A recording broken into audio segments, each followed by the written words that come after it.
Hello, good evening, everyone. Welcome to the Group Two's podcast. I'm your host, Matthew Gabriel Davila, and here with us, I have Mark Collamat, Yebin Kim, Vince Lozano, Carol Hornales, Marianne Magistrado, and Jeff Garing.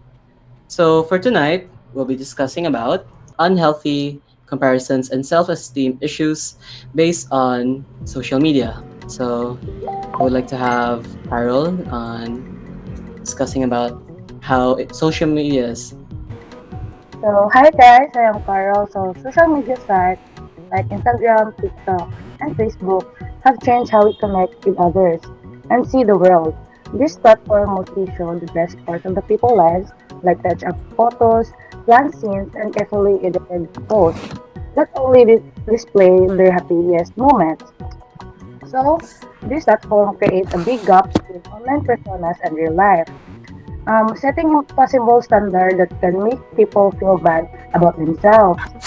When we look at age, expectations, bodies, relationships, and accomplishments, we often don't realize that these are just the small, selected pieces of normal people's lives. So, this can lead to lower self-confidence, worry, fear of missing out, and unhealthy need for likes and comments. So, it's important to remember that what we see on social media usually doesn't show the whole real picture of people's lives. Well, thank you, Carol. Actually, so what exactly are the roles and filters and editing and curated content? So, Vince. We live in a world where a single swipe can change our appearance. Filters and editing apps like Facetune, Photoshop, and even built-in social media tools allows users to smooth skin, enhance features, and adjust lighting, and even reshape their bodies. At their core, these tools are designed to enhance creativity, but they also have the power to distort reality. Social media, for me, has conditioned us to present the best, most polished version of ourselves, of, often far removed from reality. Platforms like Instagram and TikTok are flooded with seemingly perfect images, making it easy to compare ourselves to an attainable standard. But here's the catch: many of these images aren't real, they are just edited. So I've read this study that shows that excessive exposure to highly edited and filtered images can lead to lower self-esteem, body dysmorphia, and unrealistic beauty expectations. This isn't just affecting individuals, it's reshaping societal beauty standards, and the more people use filters or editing in these contents makes it harder for people to appreciate their natural beauty. So, as we navigate this digital world, let's remind ourselves that authenticity matters. Filters and edits can enhance a picture, but they shouldn't diminish our appreciation for reality, imperfections, and all. So, all right. So, Thank you, thank you, Vince. Vince. Actually, so in terms of comparison of culture and its psychological impacts, so so have you ever found yourself scrolling through Instagram or TikTok and suddenly feel like your life doesn't measure up? That's exactly what social media does. And lately, when you scroll to, let's say, Instagram, TikTok, or any social platforms, you would often see content like of others of where their life is depicted as perfect, and it often is pushed out a lot, and you often get a lot of videos of it.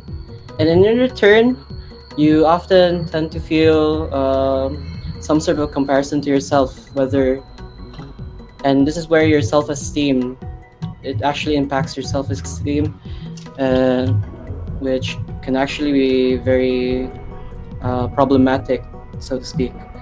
So when it comes to social media, you need to have a balance and at least the idea of um, or being realistic about the videos that you typically watch, and often you might have to ask yourself like, um, does my life even like worth it, or and why should I compare myself to the people I see on the internet? So yeah, that's pretty much it. Mark, I would like you to talk about the influencers and why they would Ah, set okay. unrealistic standards, especially So, when it comes to content creation.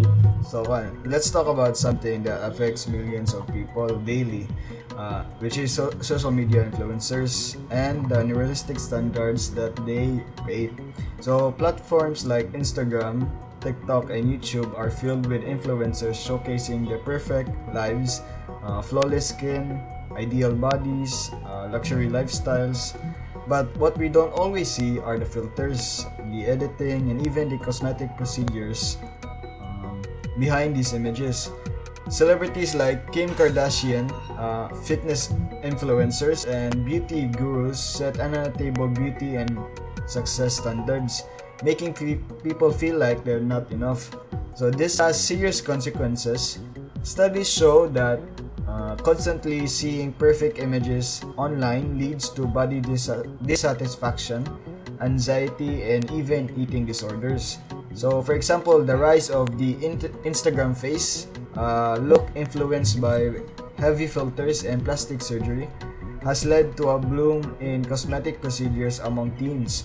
So, also TikTok trends and various TikTok trends also push this idea that success and beauty also come in one form. So it is important to remember that social media is a highlight reel and not reality. So following diverse creators, limiting screen time, and embracing authenticity can help break us free from these unrealistic expectations. So what do you guys think? No? Have influencers ever made you feel pressured to look or live in a certain way? So what do you feel, Matt? So what do you think? Um, the could you repeat the question again? Joke lang. Joke lang. Ano yan? Ano yan? Ikat nga part. Sige, sunod. So, Ay, pero, Yebin. sunod. So Yebin, would you like to talk about like how the issue of a person's body image and how it may pressure them to look better or worse or even perfect? Yes. Hello, everyone. I want to talk about something that affects so many of us, body image issues and the pressure to look perfect, especially how this pressure impacts our eating habits and overall health. So, we live in a world where social media is packed with perfect images. People show only their best sides, often using filters and edits to make everything look effortlessly beautiful. It's not just about looks, this pressure seeps into how we think about foods and our bodies. For some, this pressure turns into unhealthy eating habits. Maybe it's skipping meals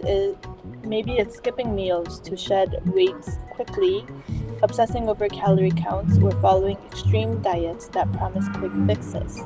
And for some others, it might lead to eating disorders like anorexia, bulimia, or binge eating. It's a tough cycle where food turns into something to fear instead of something that nourishes us. But what if we shift our focus?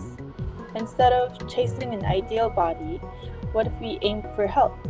Real health isn't just about how we look on the outside, it's about how we feel on the inside. It's about fueling our bodies with good food, finding balance, and being kind to ourselves, even on the days we don't feel our best. So, let's break the cycle of comparing ourselves to filtered and unrealistic images.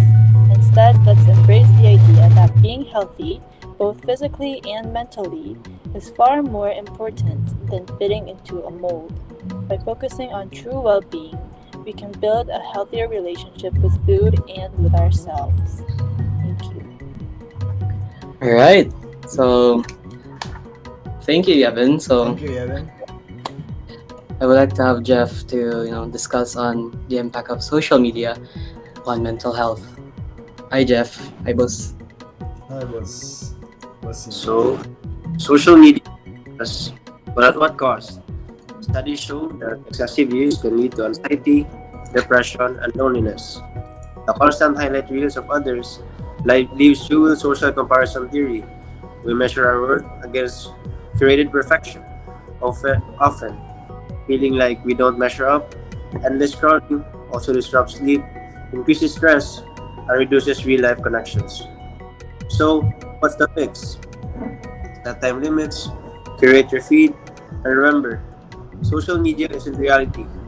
Prioritize real world connections over virtual validation. Your mental, your mental health will. Thank you. That's it for today. Stay mindful and stay balanced. All right. Thank So, you, Jeff. hey, Marianne. So, how do you find ways to combat unhealthy comparisons, and in general, how do you build, people's self-esteem? All right, thank you, Matt.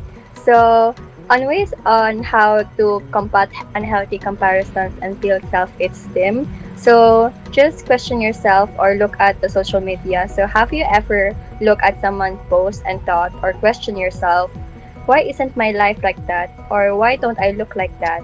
Like, you get envy from the posts you saw on the social media or YouTube or any social platform. So it all starts with being mindful of our social media habits. So I will kind of discuss about 4 practical steps. So ang first is step media literacy.